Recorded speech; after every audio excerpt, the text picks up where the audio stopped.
Welcome to the Write Good Books podcast, the audio companion to WriteGoodBooks.com, with your host Jason Bougger. Hello, we're back at the podcast, and we're both here this week. I'm Jason. I'm joined again with Scott Michael Childers. How you doing? I'm doing all right. How are you doing? I'm doing great. And major shout-outs for going solo when I was out with the baby last time. He's healthy. He's good. He was 10 pounds, 9 ounces, and 10 days early. So we're lucky he was a little early, or he would have really been a big one. Yeah. But everybody's happy and healthy, so that's always good. And since everybody's happy and healthy, I think it's a good time to talk about violence.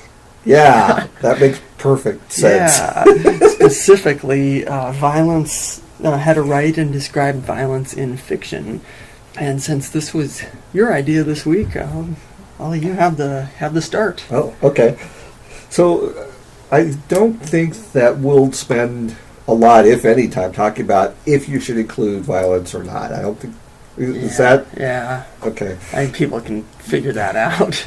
It depends on what you want to do, your voice, the genre, etc. Yeah. But there is a decision that you'll probably need to make as you're writing, if you decide to include violence in your works. It's to what degree are you going to describe that violence? And I think part of it will depend on genre expectations. If you're writing in the horror genre, you're going to need a little bit more blood and guts and gore. Unless it's psychological horror. Unless it's a psychological thriller. Than, say, your cozy mysteries, which is usually not very actually violent. Yeah, a lot of the violence there is after the fact, too, isn't it? Yes, you see the aftermath of the violence as opposed to the actual act. And, where you are writing and that type of stuff. So a writer can spend like 3 pages describing a one-on-one fist fight. Mm-hmm. A writer can spend 1 paragraph talking about a 3-day battle between 2 armies in a massive confrontation. So there is no set length for a fight. There's no set length for a conflict. It really is how much of that violent act are you needing to progress character or plot or setting, right? Do you need to see a hero in massive amounts of peril to gain empathy? Are you maybe trying to turn someone's opinion on your character through them suffering through violence? Maybe you need to have the readers feel a little bit of that. Or you just say the important part isn't the battle. It is the aftermath, when we get to the camp, when we're back home after the big gang fight with the Jets and the whoever else was in West Side Story. So that's kind of where I think I'm thinking about. Yeah, I think what purpose does it serve? Right. If you show, let's say, Stephen King's It. I read it a long time ago, but I remember, there's one of the female characters, severely beaten in domestic violence, and that is to show what she can overcome and, make her a stronger character later on in the book. Where, I think King did a good job showing a really disturbing scene to strengthen his character in the long run, where if you might have just mentioned, without showing the violence, it might have not been as effective. Well, it would, if I actually have not read it yet, but would you say it also increased the empathy that the reader had towards that character after that point? Of course, yeah. So violence can do all sorts of things to your characters. Mm-hmm. It can strengthen them, it can weaken them.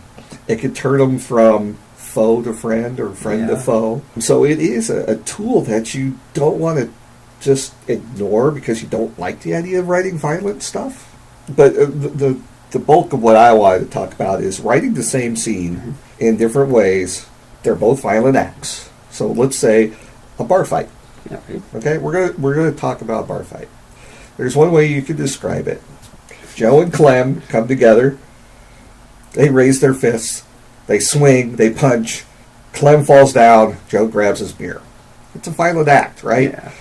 Someone got hit hard enough that he dropped to the floor and the other guy walked away. Yeah. But there's no real emotional attachment to that act, right? You're not building something, except for maybe down the line the guy who got knocked down will come up and sucker punch Clem, and there's a reason for it now. Maybe you're setting up something where the level of violence isn't important. The fact that they had a confrontation was important. So let's take that same thing a different way. Clem raised his hand, swung with all his might. He could feel his own hand crunching against the jaw of Joe. Joe staggered back, stumbling across the floor, finally dropped to a knee, then face planted against the bar floor. Clem walked by, rubbing his bruised hand.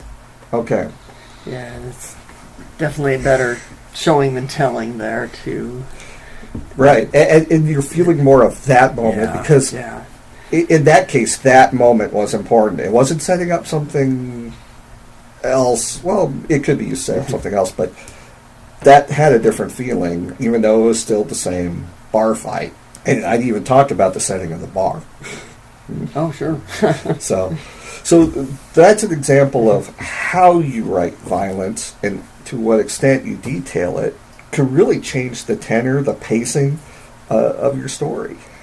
And the pacing matters a lot when you're writing these scenes, because I'll admit I find a lot of military fiction doesn't work for me. Oh, okay.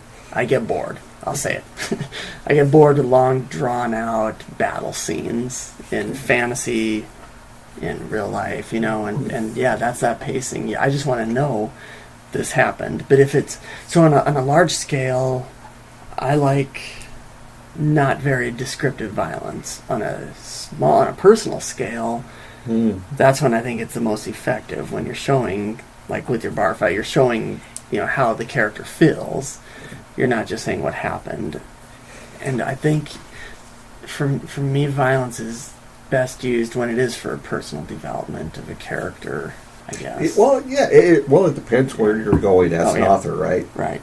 If you're writing a mostly character-based type of story, then yeah, absolutely. You need that feeling. You need that result. But if it's, like you were saying, those military type of things, it's based more on the overarching strategies, and that's where the plots happen, when they're talking about the strategies as opposed to the individual troops usually. Yeah. And the strategies is where the author risks being more telling over showing, which is why I could consider that boring if you're not emotions. If you're not into those. Yeah. Now, there's a whole lot of people that love that strategic thinking. I respect that too. Yeah, and that's their gig, baby. And that's you're writing to your audience in that case. And that's another thing. Stephen King writes a certain way because that's his audience. Right. Well, I think I don't know if I mentioned this on the recording or not, but before we were talking about Tolkien, right? The actual violence in his work is, especially like the big armies, it's not that descriptive. Right. Right? But then you get into, like I said, there's a sci-fi author, I can't remember, but it was like a 3-page fist fight. And it worked because we were in the character's head in that point. It was a first person, and we were feeling the blows, and we were, hearing how he was exerting himself, getting tired, and I can't lift my left arm, and it was really a good spot. But in genre fiction, you can do either, depending on what you want to do.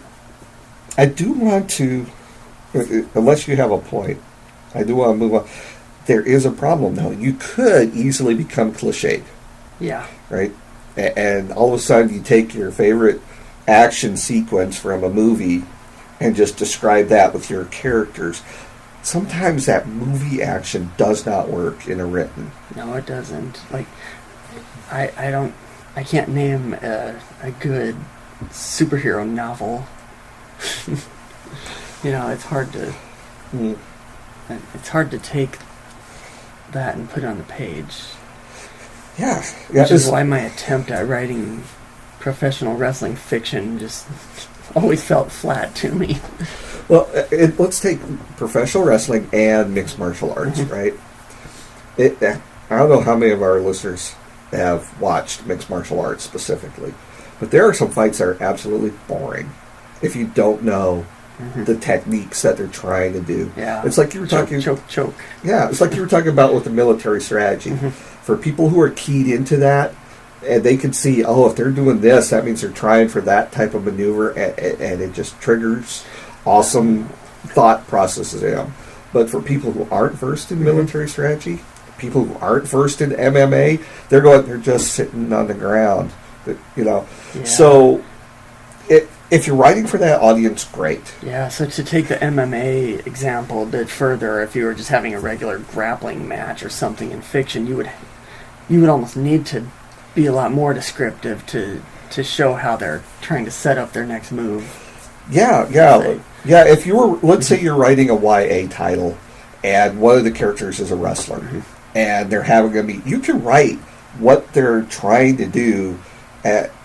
It's like, if I shoot my arm underneath his, I can use my leverage, but you have to be careful because after a while it just becomes boring. Yeah. You have to interweave some actual action with describing what they're thinking on that, and that's tough to do. Yeah, and this almost a little outside of violence now, more into just describing action. It's the same thing. It's so hard to not fall into just telling all of a sudden, he moved his arm, he dislocated his shoulder or whatever, and So if you can focus, and I'm going to call back to our dialogue episode, right?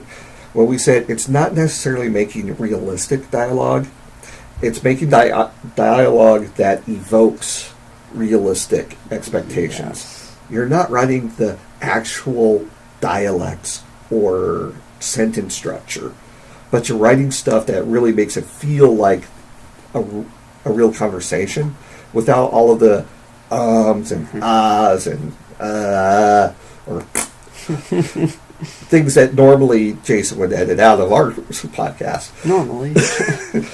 And so that's what you're also doing with action.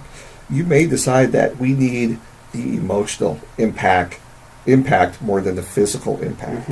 And doing exercises like I was doing earlier, where you're taking the same scene and writing them as generically as possible and then as personal as possible, if you do more of those type of things, you can work that out. Yeah. That's a good exercise. Take a good violent scene from one of your favorite movies and just try writing it down to describe it and see how can you make it not be too telling or boring, and see what kind of emotion you can trigger. Yeah. So I think that's one of the most important things about violence is you want to trigger emotion through the actions. Yeah, it's there to serve a purpose. Or send a message, I suppose. Well, yeah. But I think, at least on a subtle level, it's hard to find any work of fiction that doesn't have at least some sort of violence in it. Yeah. Even kids' fairy tales. Yeah. And, it also depends on, are you talking about strictly physical violence? Oh, yeah. There's some emotional conflict that how that situation plays out could be just as painful to the recipient as a physical. Yeah.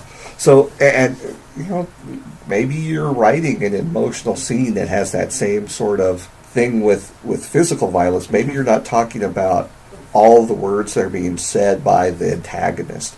You're describing the emotional impact of the words flooding over them with, like someone dumping a barrel of hammers on their head. Yeah. Please come up with better metaphors.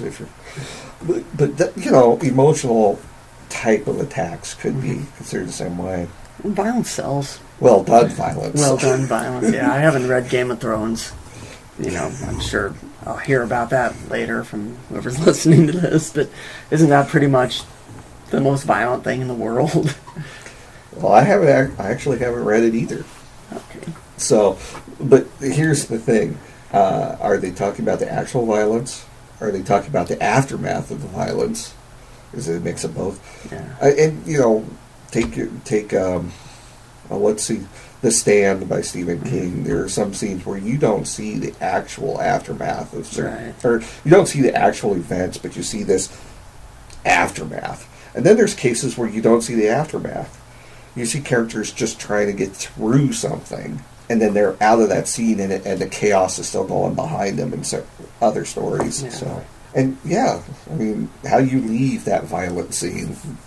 Are you picking up the pieces? Are you running away? Sword of Shannara was a book I read recently, and they described the aftermath of a battle. Right? We did not see the battle. The protagonist, the point of view character, came in afterwards. Sure. But the description that was set of that battlefield and the effects of violence on the remains told a powerful story. At least for me, it did. So, the violence isn't just in the moment; it's also the aftermath that you might be using that effect for. Yeah. You know, to close, I do want to say, I don't like violence for the sake of violence. I think it's obvious when you're doing that, and it can take away from the effect. I think it should always be there either to, you know, at least advance the plot or strengthen the character. You know, in the Saw movies. Sorry, it's an inside joke. I bring up Saw all the time. Those are just very subtle uses of violent behavior. You know, too. though, I mean, those violence, he is using the violence to help the characters become better people if they live through it. So it is what it is. Actually, that does bring up something else.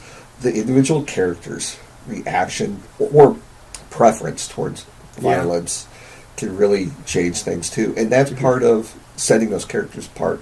So I think that's actually a really good example for people to think about as well as they think about the whole topic of using violence.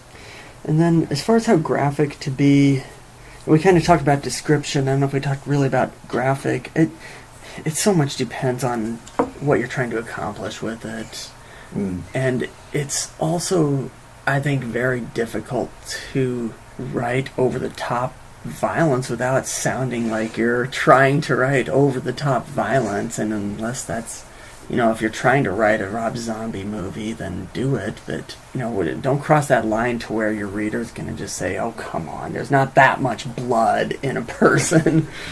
Well, it's part of the genre selection, right? Yeah. Maybe you are writing a grindhouse type of feel. Then, it's going to be over the top, Rob Zombie levels. But if you're writing a Regency romance, maybe not. Yeah. So it's... There we go, a Rob Zombie Regency romance. There we go. That's always a good pairing. And I don't know. I guess I don't really have any other closing thoughts. Do you have any?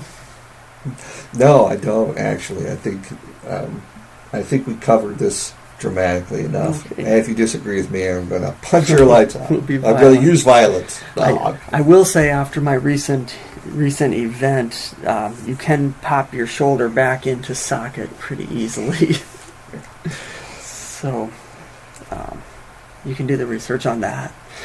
On the website, writegoodbooks.com.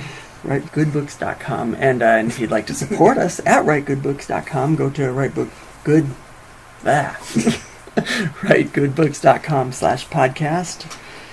And thanks for listening. We'll see you next time. Or else.